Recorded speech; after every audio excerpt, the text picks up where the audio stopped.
ఈ రోజే school start అయినట్టు మళ్ళీ రేపు పిల్లలు స్కూల్కి వెళ్ళాలి. I don't know how much time have, ఎంత టైం తీసుకోవాలనేది కూడా ఇంపార్టెంట్. ఎందుకంటే పిల్లలు స్కూల్కి వెళ్ళాలి, మీరు వెళ్ళాలి.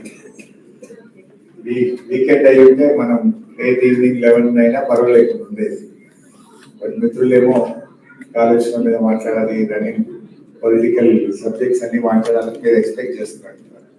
But I don't take much time. I know మీకు కూడా రేపు అంతా కూడా బిజీ షెడ్యూల్ ఉంటుంది కనుక ఒక 25-30 minutes లో ముగించే ప్రయత్నం చేస్తాను. నెక్స్ట్ టైం ఎట్లా నా డాక్టర్ ఇక్కడ జాయిన్ అయింది కనుక మధ్య మధ్యలో రావాల్సి ఉంటుంది. ఈసారి వచ్చినప్పుడు ఏదైనా వీకెండ్ చూసి ప్లాన్ చేసుకోండి. ముఖ్యంగా అనిల్ కుర్మాచలం లేని రోజు కూడా నాకు కనబడతాం. అనిల్ 2012 లో నేను 13 లో వచ్చినప్పుడు అప్పుడైతే ఫస్ట్ మీటింగ్ నాతోనే అనిల్ ఏర్పాటు చేశాను. మీలో చాలా మంది ఆ రోజు పాల్గొన్నారు, ఈ రోజు పాల్గొన్నారు. I'm so happy. ముఖ్యంగా ఎన్ఆర్ఐ బిఆర్ఎస్ పార్టీ ఫస్ట్ పుట్టిందే మన లండన్ లో పుట్టింది, యూకేలో. మొత్తం ప్రపంచవ్యాప్తంగా ఈ రోజు గులాబీ జెండా పాకిందంటే ఎన్ఆర్ఐ యూకే కృషి వల్ల, మీ ఇన్స్పిరేషన్ వల్ల, మీ ప్రయత్నం వల్లనే చెప్పుకోక తప్పదు. అంతేకాదు ముఖ్యంగా మన కల్చర్ ను కూడా, మన బతుకమ్మను, మన బోనాలను కూడా అద్భుతంగా లండన్ లో ప్రారంభించి ప్రపంచ వ్యాప్తంగా కూడా జరగడానికి దోహదపడ్డది కూడా ఎన్ఆర్ఐ యూకే విభాగం. సో అట్లా చాలా బాగా ఒక మంచి టీం వర్క్ చేశారు. మరి ఎన్నో సందర్భాల్లో అక్కడ మేము ప్రొటెస్ట్ చేస్తా ఉంటే దాన్ని ఇక్కడ మీరు ప్రొటెస్ట్ చేస్తూ మన ఇండియన్ గవర్నమెంట్ కూడా రికగ్నైజ్ చేసే విధంగా ఆనాటి భారత ప్రభుత్వం కూడా ఇది తెలంగాణ ఉద్యమం అంటే ఏదో కొద్దిమంది నాయకులదే కాదు, ప్రపంచ వ్యాప్తంగా ఉండే ఇంటెలెక్చువల్స్ అడుగుతున్నారు, ఎన్ఆర్ఐస్ అడుగుతున్నారు, ఈ రాష్ట్రం ఏర్పడాల్సిందే అని చెప్పి ఆనాటి మీ పోరాటం ఎంతో ఉద్యమానికి ఊతమిచ్చింది, ఉద్యమాన్ని ఉరూతలుగించింది, రాష్ట్ర ఏర్పాటుకు దోహదపడ్డది. So I thank each and everyone.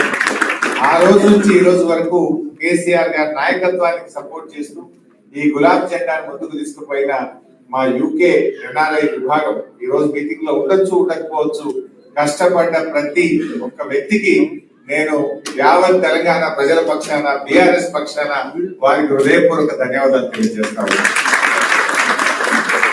మిత్రులారా, చాలా విషయాలు మీకు తెలుసు. ఈరోజు బిఆర్ఎస్ పార్టీ కేసీఆర్ గారి నాయకత్వంలో ఎన్నో అద్భుతాలు సాధించింది.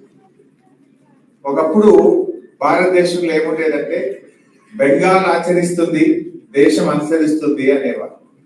కానీ కేసీఆర్ గారు చరిత్రను తిరగరాసిండ్రు, తెలంగాణ ఆచరిస్తుంది, భారతదేశం అనుసరిస్తుంది.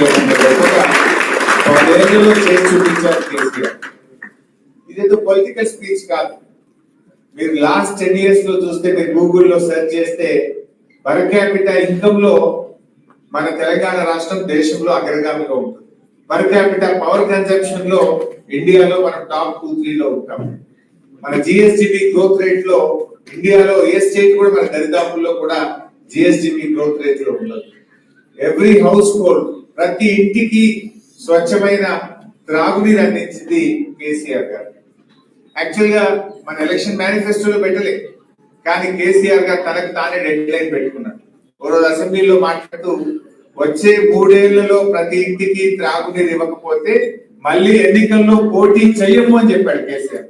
మా గుండెలు అదిపోయింది అసెంబ్లీలో ఉన్నాం, ఇంత ధైర్యంగా చెప్పిండు. ఎందుకంటే మనకంటే ముందు 60 ఏళ్ళు పాలించిన వాళ్ళు ఉన్నారు. 60 ఏళ్లలో చేయని పనిని 3 ఏళ్లలో చేస్తాను. ఒక మారుమూల గోండుగూడెం నుంచి హైదరాబాద్ నగరం వరకు ప్రతి ఇంటికి స్వచ్ఛమైన శుద్ధి చేసిన త్రాగునీరు అందిస్తాను. ఆ ప్రోగ్రాం పేరే మిషన్ అని ఒక ప్రోగ్రాం పెట్టారు. నిజంగా ప్రతిరోజు ఉదయం లేస్తే మనం కాఫీ, టీ ఎట్లా తాగుతామో కేసీఆర్ గారు ఉదయం లేవగానే 2 పనులు చేసేవాడు. పవర్, అసలు మనం బిఆర్ఎస్ పార్టీ అధికారంలోకి వచ్చినాడు రాష్ట్రంలో హైదరాబాద్ లో 4 hours పవర్ హాలిడే. గ్రామీణ ప్రాంతాల్లో అయితే పొద్దున 6కి పోతే రాత్రి 6 దాకా కరెంట్ రాదు. కరీంనగర్, వరంగల్, ఖమ్మం, నల్గొండ, నిజామాబాద్ ఇట్లాంటి జిల్లా హెడ్ క్వార్టర్స్ అయితే daily 6 hours power cut. Industries కు 3 days పవర్ హాలిడే.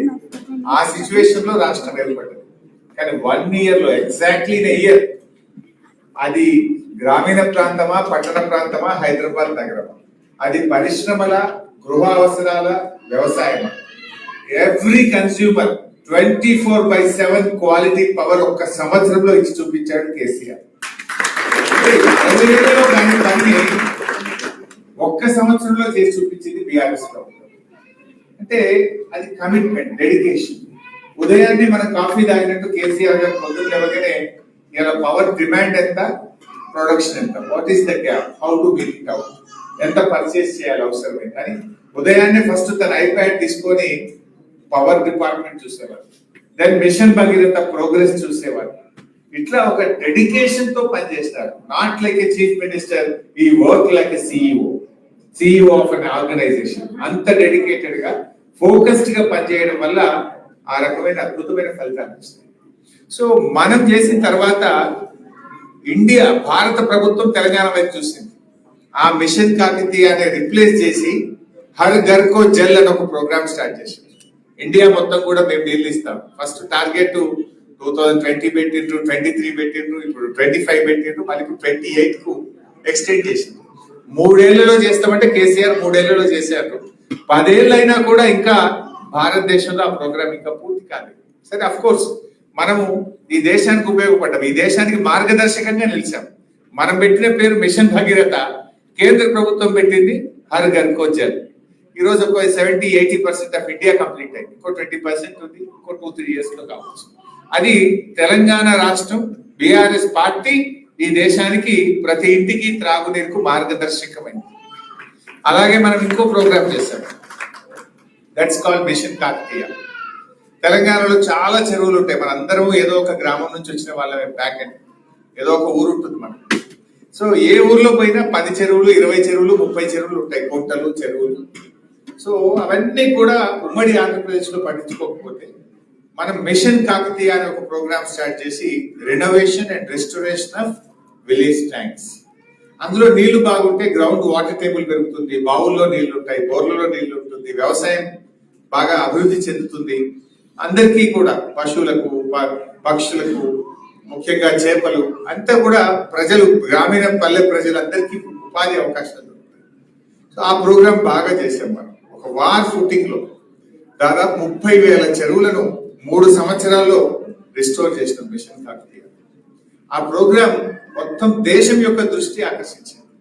అప్పుడు కేంద్ర ప్రభుత్వం అమృత్ సరోవర్ అనే ఒక ప్రోగ్రామ్ తీసుకొని అందరినీ తెలంగాణకు పంపించారు. Central water commission chief engineers, వివిధ రాష్ట్రాల నుంచి ఎంతో మంది ఇరిగేషన్ డిపార్ట్మెంట్ అధికారులు తెలంగాణకు వచ్చి మన ప్రోగ్రామ్ ను చూసి భారతదేశం మొత్తం కూడా అమృత్ సరోవర్ పేరు మీద ఒక ప్రోగ్రామ్ చేస్తారు.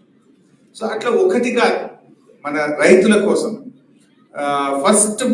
First of it's kind in our country అసలు రైతులకు నేరుగా క్యాష్ ఇన్సెంటివ్ ఇవ్వడం. అంటే వ్యవసాయం ఇవాళ రేపు గ్రామీణ ప్రాంతాల్లో ఏమైంది, వాడు 100 ఎకరాల భూమి ఉండని, 50 ఎకరాల భూమి ఉండని, 10 ఎకరాల భూమి ఉండని, రైతుకి ఎవడన్నా పిల్లని బట్టి ఇవ్వడానికి రెడీగా లేదు. యూకేలో వచ్చి వాడు చిన్న వాచ్మెన్ జాబ్ చేసినా వెతికిస్తారు. కారణం ఏమైంది, ఎందుకు జరిగింది అంటే రైతు అంటే ఆదాయం తగ్గింది, రైతు వ్యవసాయం అంటే చిన్న చూపు అయింది, అది లాభసాటిగా లేదు, ఎంత చేసినా కష్టమే అనేటువంటి భావన వచ్చింది. అటువంటి పరిస్థితుల నుంచి కేసీఆర్ గారు రైతు బంధు అనే ఒక ప్రోగ్రామ్ తీసుకొని ప్రతి ఎకరానికి సంవత్సరానికి 10,000 రూపాయలు ఇన్పుట్ సబ్సిడీ, దేనికోసం, ఫర్టిలైజర్ కానీ, దాన్ని దున్నడానికి ట్రాక్టర్ రైతు కానీ, అట్లా ఎంకరేజ్ చేద్దాం వ్యవసాయాన్ని అని చెప్పి 10,000 రూపాయలు ఇచ్చాం. 24/7 క్వాలిటీ పవర్ ఇచ్చాం. చెక్ డ్యాంలు, చెరువులు బాగా చేసి ప్రాజెక్టులు కట్టి సాగునీరు అందించాం. దాంతో వ్యవసాయం లాభసాటిగా మారింది. దాని పర్యవసానమే మీరు ఒక్కసారి గుర్తు తెచ్చుకోండి, బహుశా మీ అందరికి ఎక్స్పీరియన్స్ ఉంటుంది. బిఫోర్ 2014 అండ్ ఆఫ్టర్ 2014 మీరు చూడండి ఒకసారి. 2014 ముందు ఏ కరీంనగర్, మహబూబ్ నగర్, నల్గొండ మనం ఎక్కడ పోయినా కూడా 3 లక్షలు 2 లక్షల రూపాయలకి ఎకరం భూమి ఉండేది. కానీ కేసీఆర్ గారు వచ్చిన 5 ఏళ్లలో 3 లక్షలది 30 లక్షలు అయింది, 2 లక్షలది 20 లక్షలు అయింది. అసలు తెలంగాణలో ఎక్కడ కూడా 50 లక్షల్లో భూమి లేకుండా.